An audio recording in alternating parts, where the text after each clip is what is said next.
G'day YouTube, my name's Lance. Welcome to Bundy Bear's Shed. Well, the weather report, 9 to 23 and sunny. And yeah, look, that's lovely. Good working weather, nice sunny day outside.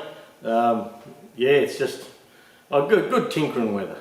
I got back from my sister's funeral last night or late yesterday afternoon, and yeah, we went down. We tried to take a few days down to let us relax a bit and take it all in, and we went to the funeral, and there was 140 odd people at the funeral, and they had a memorial service later on in the golf club at Shoalhaven Heads there. So a lot of people come up there for a yarn and a chat, and had a few sippies, and yeah, just a bit of a chat in general. And I sort of stayed. Leonie and myself and Adele, the daughter, stayed with Mum a bit. We sort of got a table sort of in the middle of everywhere probably, but and that gave people an opportunity to come up and say g'day to Mum and have a yarn. And Mum had known some of them for many years. I'd known some of them, but not as many as Mum. Mum had been there, well, she'd been there an extra week to us roughly, yeah, give or take. So and yeah, she'd been helping sort Leonie's stuff, but yeah, some of the stuff she did, oh, she used to mention things, but I never asked her about them, you know.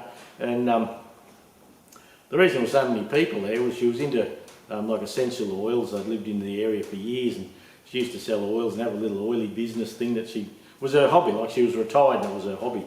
But when the bushfires went through and the floods, well, she organised people in the community to make dolls for you know, the kids that had lost everything, that had a heap of trauma. So yeah, the bloody doll making stuff now. And to put that in context, I suppose, Mum does that in town here, in the retirement village where she lives. At 86, Mum gets the troops going, and she does dolls for, you know, kids that are domestic violence, you know, have been in domestic violence and floods and anything like that, because a lot of people have nothing, and yeah, so they've made these dolls so the kids have got something and it gives them something of their own. And yeah, she was right into it. I didn't know she was right into it as far, but I certainly knew on the way home, because before she passed on, she was saying to Mum, oh, yeah, there'll be a heap of stuff here for you. And well, we had garbage bags of materials and things that were cut out, and people had crocheted and knitted. You know, you might get a doll. How they did it down there, they made the dolls. She sent one up for Freya. There was one there waiting for young Freya, and they'd make the dolls, then they'd make a set of clothes for them. And yeah, apparently the kids don't want to let them go sometimes. So, and the other thing they did was drop a bit of oil into them, you know, essential oils, you know, to calm the kids, you know, try and relax them and things like that. So look, that was huge. In at the golf club, they had a thing of her artwork, like a wall of her artwork over the years. Yeah, so it was an interesting thing. It was a shit thing, but but if you got to do it, it was good. Yeah, you know, it was a good send off. I think she would have been pretty keen on it. All the fuss made over it. And like everyone, should have made the fuss when she was still here, not after she went. But so we're back in the shed. Oh, talking to brother-in-law Michael, and he said from diagnosis, she'd been crook for a little while before that, but the doctors were saying pneumonia and that. But from diagnosis to passing was 28 days, so she bloody quick. But anyway, yeah, people were just in shock at the speed of it all, and well, us too, yeah. So, so anyway, it might be getting me chain rattled, and we tried to take the tension out of the situation and relax and get the whole, yeah, just make a pleasant thing out of it if we could.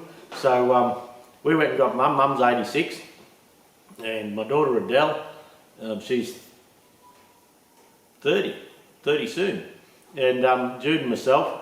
And we took a bit of a road trip home, and we went the long way wherever possible and looked at things. And yeah, Mum was saying, you know, this will be the last time I'll probably be down here now. I've got no reason to come down here. So we went to Bar and had a look at some of the old houses that she used to live in, and yeah, we called in Adele, the daughter. She wanted to have a look at Nimbin, so we went to Nimbin, old Hippiesville, and Mullumbimby, and yeah, Mum hadn't been to Mount Tambourine for 50 years, so she says, any chance we can go to Mount Tambourine? I said, yeah, in we went. So it was a bit of a shitty day, as in cloud and sprinkling rain and that, but yeah, look, it was great. We stopped and had a cuppa, and there's a spare parts shop at North Tambourine, and on the door on the Triton, there's where you open it up, there's a little plastic thing stops the door opening too far. Well, a few years ago that come loose, and so I just got a spanner and nipped it up again. But as the trip went on, the bloody thing was coming loose, and it had come out about 5 mil. Every time I opened the door, it goes click, bang, and it was giving me the shits. And so I called into the parts shop up at North Tambourine, and yeah, the fella says, oh, can I help you at all? And I says, yeah, I just need a little cheap little socket set with a 10 mil in it, if you like. And I said, there's a little ratchet there for 30 bucks and you know, an extension. And I said, I've got this bloody thing on my door on the hinge there giving me the shits. And I said, I just want to tighten it up so it doesn't get any worse. And he says, where's your car? And I was out the front. He says, yeah, I'll lend you one. So he lent me his spanner and his ratchet, and I tightened it up, and away we went. So yeah, so I found a couple of stubby coolers I had tucked in the camera bag, and took him in a stubby cooler, and yeah, so one good turn deserves another. But then up at Mount Tambourine is the gallery walk. Well, Adele and Mum and Jude, they want to go on this gallery walk, so I was the driver, I was the chauffeur, and getting paid pretty poorly, but anyway. And yeah, my knee was playing up a bit, so we hobbled way up the street, and every gallery in and out and in and out. Well, I don't know how many bloody hippie guys I saw, and how many trinkets for sale, and I bought a couple of toffees at the lolly shop. That was my treat. But yeah, we were up and down through there, and look, it was interesting. I'd been to Tambourine before, but I didn't know about that gallery walk thing. But so we tootled along, and yeah, called in everywhere and got some chocolate at the chocolate shop and did all that sort of thing. And so yeah, it was an interesting time. Then yeah, we ended up staying at Esk, and there's a pub, the Grand in Esk, has new owners, and oh man, the feed, yeah, beautiful tucker, and yeah, so we made the trip home good. We stayed at Forster, stayed a night right on the river in Forster. We got a cabin there, and that was our first night away from the funeral and all the rallies and all the goings on. So we stayed there a whole day, or 2 nights and the whole day, just to relax and go for a bit of a drive around, and yeah, just to let everyone sort of look at other stuff and try and cope with the new normal. So so I got them all home, got everyone home yesterday evening, yesterday afternoon, and my mate Paul, well, you may notice, you may get some of the ambient shed noise today. When I went out, I must have left the microphone on, and the microphones were flat when I come to do the stew.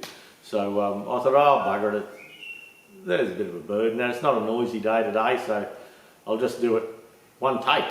I usually don't do it one take, but I have a sound bite because the shed rattles and squeaks and carries on as well. So, but yeah, Sansa the dog was happy to see me, and this morning drove me bloody nuts. I told her we're having a shed day, and well, she was in and out the door and bloody eat some meaty bites and come in and bloody round me up. So she was glad to get home. But my mate Paulie Irwin, he came and managed the place while we were away, and he went round all the dams and whippersnipped them about 5 foot. Looked beautiful. And yeah, I said, oh, you didn't need to do that. He said, oh, I had to have something to do. So he stayed here and set up in the pool room with the dog, and Adele's birds here, and yeah, it was a good thing.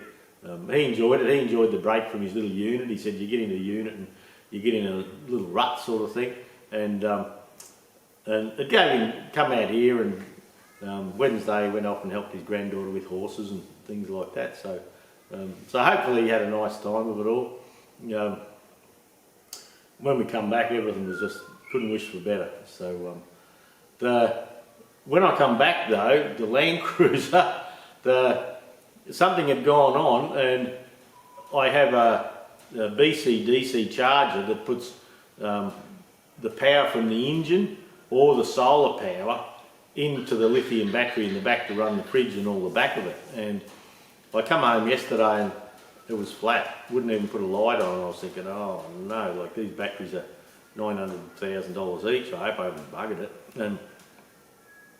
And I had left a battery charger on the battery, just a smart charger, just to keep a trickle feed in to keep everything going, but I couldn't work out why the battery had gone flat. The two batteries, the start battery and I've got two big batteries under the bonnet, and I can press a button on the dash and join them up for winching, and I couldn't really work out why. So this morning I got going out there and started testing voltage, and where the voltage comes into a 40 amp fuse, it wasn't making connection. You can just see a little bit of discoloration there, and I had 13.2 one side and 7.8 the other. So with the 7 volts on one side, that wasn't enough for the BC DC charger. So I pulled it out, tested the fuse. The fuse is okay, but I will put a new one in because you can see where the heat's been. But yeah, it took me a little while to find it.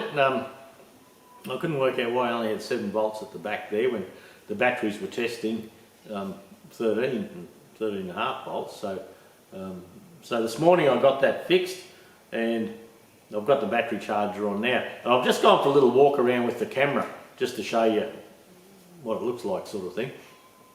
I'm not sure if I told you, but before I went, I've had a big 10 horsepower International M engine, and look, I've had it for, it's got to be 12 or 15 years maybe, and I bought it at a deceased estate as a wreck. It had no tank in it. It was on the base backwards. The inlet valve was rusted away.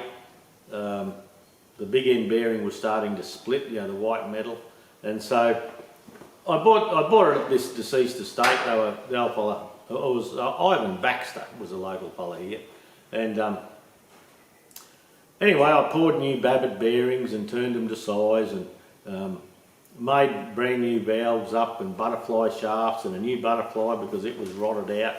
And I did a lot of work, and I've had it running beautifully for years. And since I sold the workshop, I don't have a service truck anymore. And because it's so heavy, I had slings made, and I'd have to lift it up over the fence for a show, but I'd have to drag it right close next to my service truck to lift it back in. And since I've sold the workshop and I don't have the service truck anymore, well, look, I've taken it to one show in what, 8 years or something like that. And I often get it down, well, often every year or two, I get it down and give it a run and service it up and make sure it's good to go. So I have a friend, Graham, and Graham is the bloke that the little brown TEA 20, old Smoky, I did a deal with Graham. I gave him an old Farmall 100, an old buggered one, and he gave me this buggered tractor, old Smoky, and that's a TEA 20 in the TEA 1954 TEA 20 series. So I've dealt with Graham before, no worries. So he got on to me and asked what I want for it, because I'd come up in a memory, on Facebook, and I put it out there that, oh, here's a memory, this old girl, I have to get it down again one day. And yeah, Graham PM'd me and he says, you want to sell that? He said, I've always wanted to buy that. And I said, oh, well, yeah, I think I probably should. And so I come up with a price, and he thought it was too dear and offered less. And I said, no, bugger, I think it's good value. And I left it at that, and he come back and said, yeah, look, I will take it.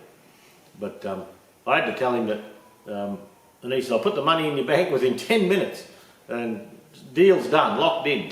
And I said, no, I wanted what I wanted. And so anyway, he come back and he said, yep, send me your bank details, I'll pay what you want. So he did that evening, but I said, look, before you do that, I need to let you know that I had to go away to my sister's funeral, and you would probably have to wait 3 weeks for it, because yeah, I had to get back, and I didn't know what was awaiting here and what I had to do, and I said, I'll get it down. And he said, oh no, it's just as is, and I said, no, I want to give it a run and make sure everything's working, you know, things sit and go bad. And so I got home last night. First job this morning was get that engine down and run it and service it and give it a wash. And I put a bit of 556 CRC all over it, and I've always done that. It's a Brunswick green engine, which isn't the exact right colour for it, but I chose to paint it in that colour because I could touch it up and that, and it needs touching up now, but I'm not touching up, you know, I've sold it and Graham's happy with it, I believe. So yeah, we just got, I've had it running, and I've just been out the front before I've done the stew, because it's a late stew today, like it's 11 o'clock in the morning, and I've just cleaned it up, pressure cleaned it, oiled it up and all that, and I've just done a clip out the front there of starting it and running it for you. Beautiful. I got my shorts on with my sexy legs out. Well, I don't know if they're sexy legs, but it keeps me bum off the dirt. And so I've just done a clip of doing that, and it'll be tacked onto the end of the stew. What I get up to this week, I have no idea. I've got jobs coming out my ears. I've got a little 28G from my mate Ronnie he gave me before I went away. I told him I'd do that up for him, and so that's on the cards. The Bearco exhaust manifold I had for the tractor, I had for the 65. Actually, that doesn't look to be at right angles. I'll have to have a look at the old one, see if it is. It might be sticking out a bit. Bound to be something wrong. And yeah, where those bolt holes wouldn't line up, I ended up returning that and getting a new one. And yeah, we've got a Spar XS 155 4449 elbow, and that's a nicely made elbow. Like the castings are nicely made. Yeah, the hole's round and things like that. Some of the aftermarket stuff I've seen, the hole's not even round. And so I've got that there now. I got the oil pump for the engine before I went away. So yeah, sometime I'll get back to that. That'll be the priority now, and I've got most of the parts for the Ford 2000 petrol out the front, so I'll have to deal with that. But in the meantime, I've just pulled everything out of the bloody shed to get to this big old engine, and now I probably need to put everything back in again and stack it up. And the Goldie battery needs a charge. She was a bit of a lazy old starter this morning, so I'll have to do that. The Johnny out the front, it needs a kick up with the battery charger too. It's a bit doughy in the battery department. I picked up, before I went, I picked up a plastic pot with a lid from Bunnings, and this is going to be where we test and play with the CRC, the vapor rust. So we're going to do a few tests, a few little fiddles with that. So I bought a plastic pot so I can put something in, I can put the top on, it won't evaporate away, and yeah, we'll do a bit of a run with that. I used this degreaser, yeah, the degreaser, the CRC degreaser on the old engine out there. The stains there, but look, in reality I have been buying the $2 cans from Versons or Super Cheap for that, just a bit of degreaser, it's more or less kerosene in a tin, I think. And there's a couple of marks on there it wouldn't get off. The CRC stuff got them off this morning, so must have etched in, but I did a little test run just in case it took the paint off, but look, it didn't. So yeah, I'm pretty pleased with that. So so I cleaned it with the degreaser. I put the 556 on, and Graham can do what he likes when he gets home, so it'll be a good thing. So yeah, there wasn't any stew last week. We were just doing family stuff. No filming really. We're just getting all our act together again, getting ready to rock and roll. Jude's at work today. Ross is on RDO, so she hit the ground running, and I should hit the ground running. The hoist doesn't work. I tried to get the hoist down the other day, so I've got to get the Sparky in to look at that. There's power in there, but something's not right, so I'll have to do that. So So yeah, probably a short stew this week. There's a little bit of tag on at the end there. With starting the 10 horse, that'll be the last start I do before I start it for Graham. I'll put it out in the paddock a little bit out of the way. I've sent him a video of it running, so he'll probably contact me shortly to pick it up, I presume, and we'll go from there. So once again, thanks for dropping in, everybody. This will probably be the only video for the week this week. Yeah, I just haven't got anything up the spout. I haven't been doing anything. So have a good week. Yeah, stay happy, healthy, and look, we'll catch up with you next week, eh? Well, since I come back, it's all been happening here. This is a... Oh, well, I can take you over to the sheet there if it's not too glary. 1921 10 horsepower International M. Now, this engine I've had for many years. I bought it as a wreck in a deceased estate, and I white metalled poured the babbitt into the big end. I made from scratch the new valves in the head, and yeah, did a lot of other things, butterfly shaft, new butterfly and all that.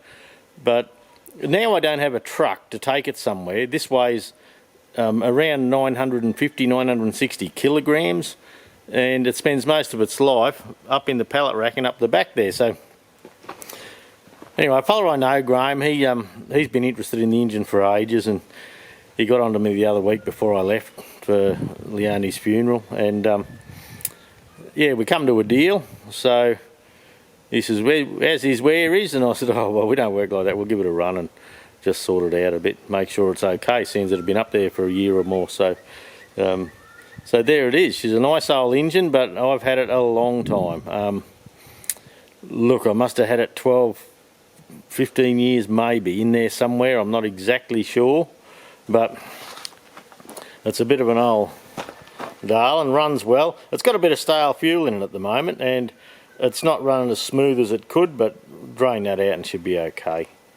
But yeah, just getting that ready. I've just sent Graham a video of it running, and I may even just set the camera up and give you a look at me starting it. She's a big old girl to swing over.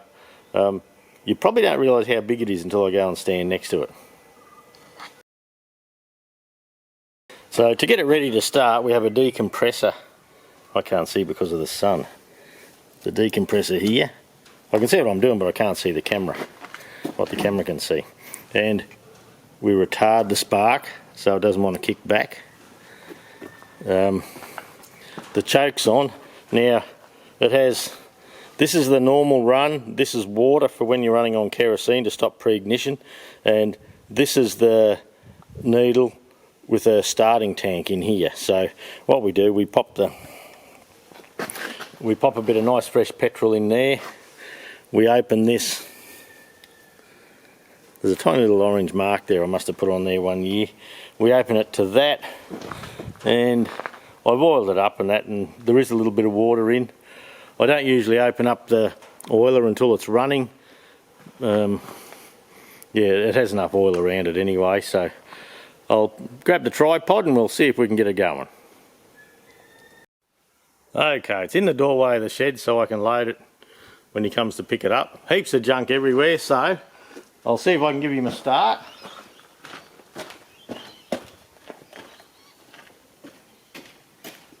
Get a bit of petrol into the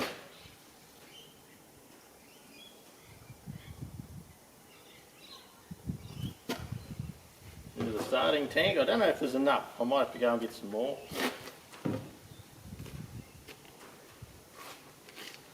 Anyway, we'll see what it does for us.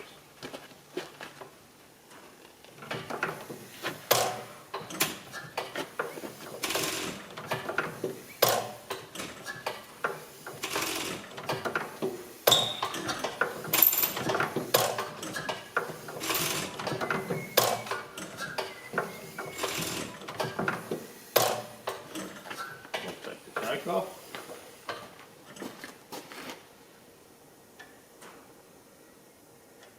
I think it should be right there. I'm worried about it not having enough fuel.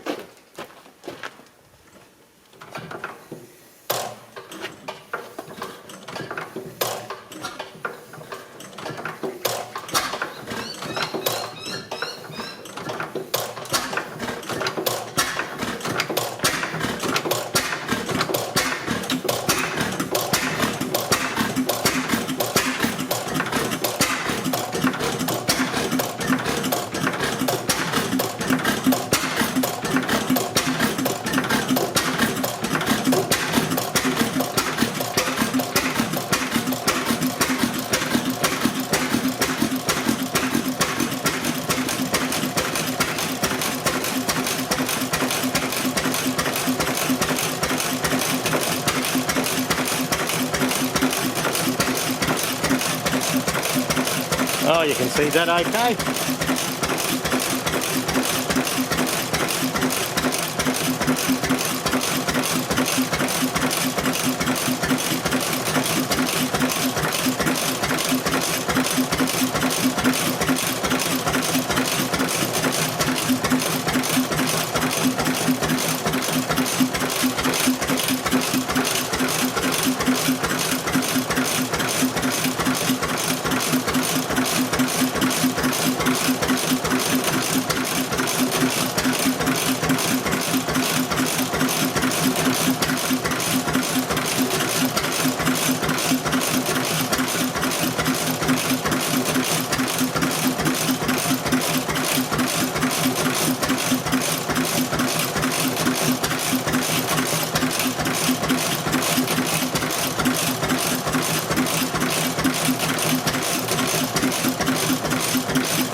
So there you go. Probably a bit sad to see it go, but you can't have everything. After coming home from my sister's and all the stuff her family are sorting, I thought, oh, yeah, not a good thing.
Well, there you go. That'll probably be the last run until Graham comes to pick it up.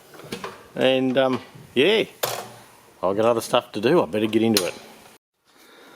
And I've been in here, and this little fuse here, it's a little 40 amp, and for some reason that wasn't connecting through, so that comes there. Then when we come round to the car here, that puts power into this red Anderson plug. It's a 50 amp Anderson plug, and that takes power up to the BC DC charger up here and up through the back there. That tells us that at the moment we're putting in 25 amps of power and our voltage is 14 volts, so the battery's coming good. But while we were away, yeah, with the fridge running, I've got the fridge turned off now. With the with that fuse not putting voltage through, it was only giving the BC DC charger 7.8 volts, so that wasn't enough to get it going. So yeah, it looks like the battery's going to be good. I was worried. You don't want to flatten things out if you don't have to. So I have a C-Tech 15 amp C-Tech charger banging a bit of power into the batteries, and yeah, I think we're up and running.